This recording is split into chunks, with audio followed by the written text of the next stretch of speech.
Hey, it's Hunt. You found Hunt on Saints. We're talking black and gold football. Do us a favor. Hit the like button, share your comments below, and hit that subscription button so you can get all of our content. Enjoy. I want to kind of shift our focus to the defensive side of things because you mentioned it earlier, and I think it's something that hadn't been talked about enough because all we've heard is, oh, we're going offensive line and receiver in picks 1 and 2. After 45, the Saints don't have another draft pick until the 5th round, and they need some help, like you mentioned, edge rusher, defensive tackle, wherever. Do you think they could actually trade back up to get somebody they like if they fall to them as far as the defensive line goes? Well, I mean, we've seen it all throughout the years. Mickey Loomis is a very aggressive when it comes to the draft. He will trade the farm just to trade for one pick, just to trade up into the draft. So if they see a defensive tackle or an edge rusher that they like, I expect them to go get it. Now, which ones would they target? I don't know. But if you ask me, they need to go after a few guys like, Braden Fisk, the defensive tackle from Florida State. He disrupted everything at the Senior Bowl, and they love Senior Bowl players. And then you got Devondre Sweat. I mean, I had him on my board, but of course he got in trouble down there in Texas, I think with a DUI. And then you got Christian Boyd. They visited with him at the Shrine Bowl or the Senior Bowl. Can't remember which one it was. Out of Northern Iowa. Doesn't have that great RAS score that the Saints love, but I would take a shot at him. Is there any late round targets? Doesn't matter position, like a late round target, and you're like, hey, if that guy's there, the Saints need to grab him. Well, I mean, I love the defensive backs that they have in this draft. And, I mean, one guy that has just stuck out to me, he was incredible at the Senior Bowl, is Jarvis Brownlee from Louisville. He's a cornerback. Saints don't necessarily need more corners because, they have Lattimore, Adebo, and Alante Taylor. But, I mean, this guy would just be somebody. If he's there, I would take him. And another guy is Trey Taylor, the safety from Air Force. He was up there for the Jim Thorpe Award this year as being one of the best defensive backs in the country. The Saints do have a need at safety. Marcus May is gone. You bring back Jonathan Abram. They have Jordan Howden, but you still have that gap behind Tyrann Mathieu. So getting someone like a Jarvis Brownlee to go back behind Marshawn Lattimore, or Trey Taylor to go behind a Tyrann Mathieu or Jonathan Abram and Howden. So those would be two guys in the later rounds I would target.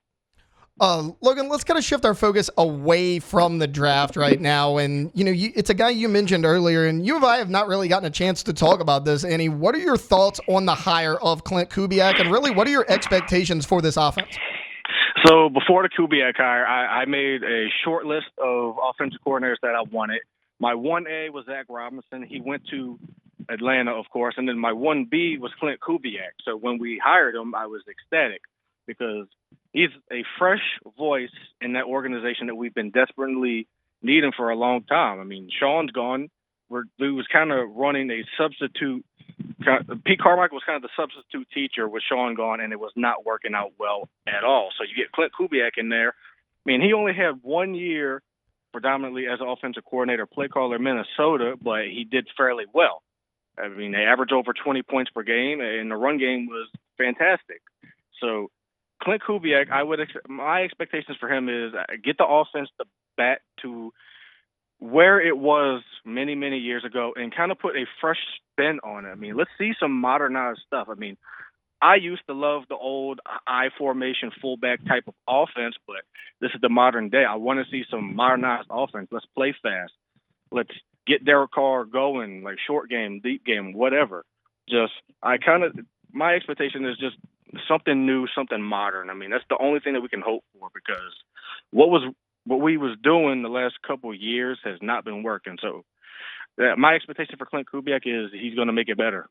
Speaking of, this new offense, you mentioned he's a new voice in there. What do you think this will do for Derek Carr? I mean, do you expect him to take that year two jump? Because, look, there were a lot of people who were, most people were kind of, I'm going to take a wait and see approach, but there were some people that were pumping their fists when Derek Carr was signed here, and he was disappointing in year one. I mean, let's not beat around it. He was disappointing his first year here in New Orleans. Do you think he could take that year two jump under Kubiak? Well, I mean, he's a 10-year vet at this point. If he's going to make a jump, I don't really kind of see it. He is what he is at this point. And we've seen how good he can be at the end of the season. That 4-game stretch, he was on fire. I mean, you look at that Rams at the end of that Rams game on that Thursday night, he looked like he was finally getting it, but it was a day late, dollar short. But again, he's a 10-year seasoned vet. He is what he is.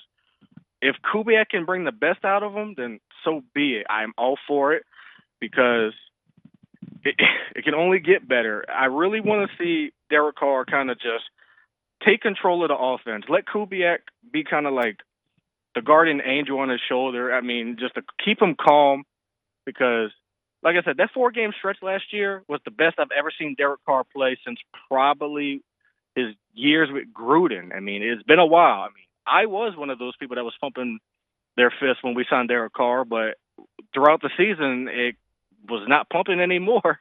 So you can only hope for better.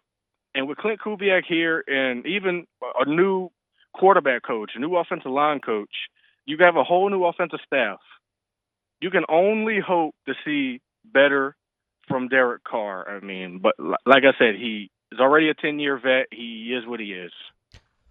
Logan, thank you so much for hopping on with me, man. That's going to do it for us. I've kept you way longer than I needed to, but thanks for hopping on. No problem, Taylor. Happy to do it. Hey, it's on. Thanks for watching Hunt on Saints. Before you leave, help us out a little bit. Hit that like button, leave your comments in the section below, and hit that subscribe button so you get all our content right here from Hunt on Saints. We'll see you next time.